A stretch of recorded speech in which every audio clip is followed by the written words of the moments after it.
To je to. Sinoć sam pojeo jednu ovakvu zelenu Karolinu misleći da je možda čak i neljuta ili umereno ljuta, međutim, tako se gradi ljutina i to je bio pravi trening za ono što nas čeka danas, a to je reširica. Ovde smo dolazili kao klinci kada smo izlazili po gradu i onda uvek je bilo, znaš, kao randevu kod Mare i kući. Tako da ovde smo nekih, šta ja znam, druže, otprilike 15-20 godina klopali. Ono što je cool je što Mauro imaš samo ovde, nisu se nigde širili i ovo ti je family owned business. A od klope možete da probate, na primjer, gurmansku ili pojačanu pljeskavicu, neko voli punjeno, ako voliš onako dosta kačkavalja i to je otprilike bilo to. I dalje važe za dobru klopicu? Apsolutno. Možeš da vidiš na Google review-e, mislim da imaju tipa skoro soma i po Google review-eva sa jako dobrim ocenama. Nemam šta da kažem. Jutro smo na telefon, toliko ne radi telefon i onda smo u haosu. Šta biste mi preporučili pikantno da ima? Pikantno dimljenu kobasicu. To je samo pikantno već u sebi. Prilog i svežu. Prilog i svežu. Ovde može da se jede, ne da zeznim. Dobro. Ne, ješćemo, to je sigurno. Vidio sam neko šta, da li gurmanska, pa se još dodaje dukto ili tako nešto. Ima gurmanska, ima i punjena. Razlika je samo što gurmanska ima i lukovska. Aha, može gurmanska jedna i koliko je to vremenske prilike? 10 minuta, odlično, baš to sve. Hvala.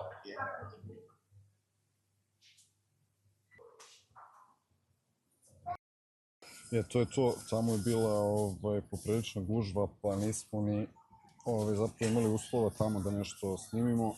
U jednom trenutku u onom poprilično, kako bih rekao, netipično, obično se osjeća baš dosta na onoj roštilju to.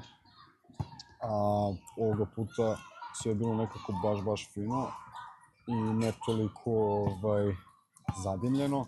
Ova pljeka je loaded. Uzeo sam veliku gurmansku, to i Coca-Cola izašlo je 950 dinara. Znači, to je fino natopljeno sa svim svačim.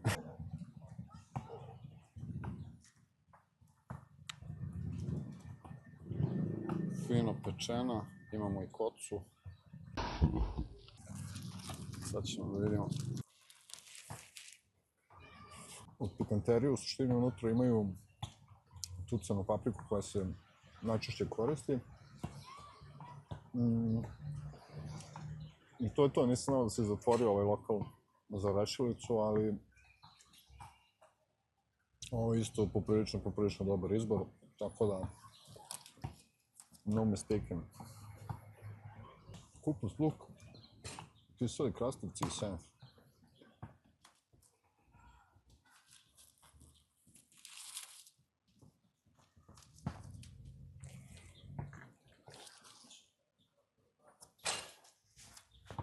Jedina zamerka sebi što nisam uzeo sorbete, ali u ovom lokalu bilo je 15 ljudi za jako kratko vreme. Ovdje vidim neke druge lokale koji nisu tako posjećeni, tako da sigurno se radi o kvalitetu. Znači, komentar mi je bio gospođe koja tamo radi, možda i ona baš, ta gospođa Mara, kaže, ovde se ne snima, ovde se jede.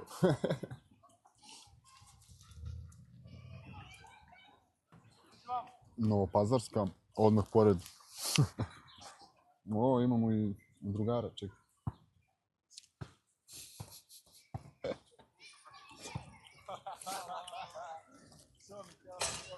Dole imaš repo mali. Malo sam se iznenadio što je bilo 850, mislim da će biti nešto tipa 400-500, ali sad kad vidim koliko je ova pljaka i šta ima sve unutra. Ovo treba da je mešina svinjskog, junećeg i goveđeg mesa. S ovim pljeskavici ima luka, nekog dimljenog mesa, kačkavalja, baš prije lepo ispečeno.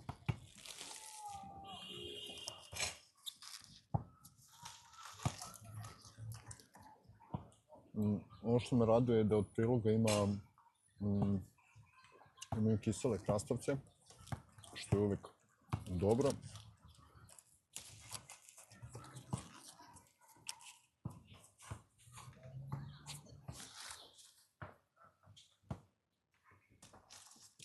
ono prava hud pljeka.